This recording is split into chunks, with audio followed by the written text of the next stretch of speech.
dans le midi pile.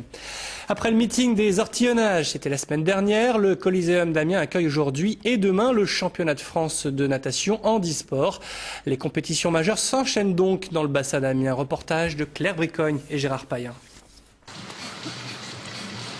C'est parti pour les championnats de France de natation handisport. Aujourd'hui et demain, le Coliseum accueille 92 nageurs handicapés, dont certains en fauteuil roulant, ce qui a nécessité la création d'aménagements spécifiques sur les bords du bassin olympique.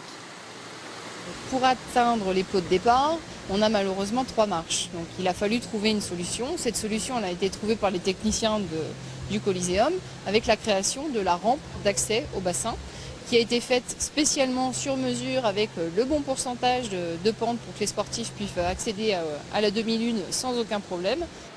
Des équipements et une organisation à la hauteur qui permettent d'accueillir dans de bonnes conditions les 10 meilleurs nageurs français bien présents ce week-end. Parmi eux, Elodie Laurandi, atteinte d'un handicap des membres inférieurs et médaille d'argent sur 200 mètres 4 nages aux Jeux paralympiques de 2008.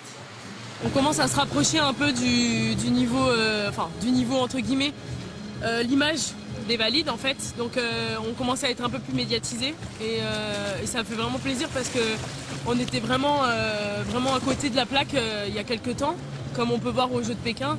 Donc là ça commence à être sympathique et ça nous motive davantage. Ces championnats de France sont surtout un tremplin et une vitrine pour la natation handisport et une belle opportunité à moins d'1 an et demi des JO de Londres. La Picardie est aussi pas très loin de Londres, donc c'est vrai que si la Picardie avec ce Coliseum qui est vraiment magnifique pouvait être terre d'accueil pour certaines équipes internationales pour partir, ça serait vraiment aussi un avantage pour nous de faire découvrir la discipline handisport sur la région.